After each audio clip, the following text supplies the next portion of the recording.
Apple's Safari update that limits ad trackers isn't the only sign of the company's disdain toward advertising.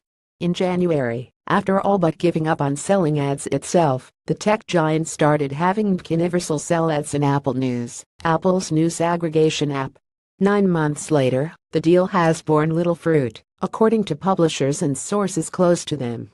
Some of the largest publishers on Apple News haven't seen any incremental revenue and monetization from the partnership, according to several publishers and vendors that work closely with them.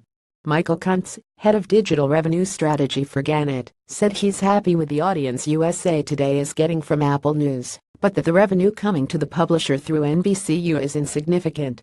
He added that he's optimistic that the situation will improve under Apple, though.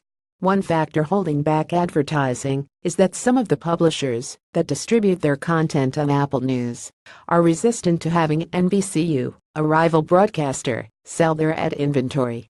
Think broadcasters including CNN, CBS and ABC. Publishers can sell their own inventory, but that's been slow going because publishers have their own properties to sell, to say nothing of tending all the other social platforms they distribute on. Also, Apple hasn't made it easy by being slow to let in the outside measurement companies that are table stakes of online advertisers. NBCU wouldn't comment on the record for this story, but it prominently touted the partnership during the 2017 upfronts, as BuzzFeed and Vox did the year before. NBCU said at the time it booked $125 million, less than 2% of its $6.5 billion in TV bookings from deals associated with its partnerships during the upfronts, which include the Apple News deal plus its stakes in Vox Media, BuzzFeed and Snap. NBCU wouldn't say how much of the $125 million was attributable to Apple News, but according to a source, the deal has resulted in 100+ campaigns so far. Audience is another factor. Publishers said users of Apple News skew older at a time when advertisers are obsessed with reaching the young. They don't have an up-to-the-minute read on the demos, though, because, in another common complaint, they say Apple gives them infrequent reports on their audience data. However, the bigger reason observers think sales aren't taking off in a big way goes back to Apple's whole approach to advertising. Apple has long stood for protecting the privacy of the consumers who buy its pricey phones and other electronic devices, which pits it against advertisers' interests. Apple is still not an advertising company.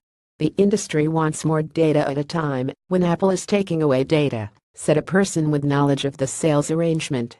NBC is doing a good job of working with Apple to try to offer more data capabilities in Apple News, but at the end of the day, the customer is the people who buy their phones. All platforms have their up and down sides for publishers, though, and publishers still have good things to say when it comes to Apple News's potential to distribute content on the app, which is baked into Apple mobile devices and claims more than 70 million users and its editorial curation team.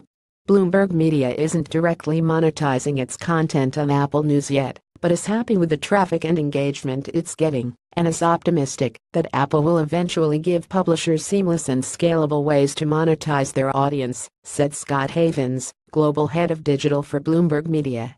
The App News team has been an excellent partner for our news team, said Christy Tanner, digital grams of CBS News. The product is driving traffic to us, and we consider it to be one of our most constructive partnerships among dozens of partnerships.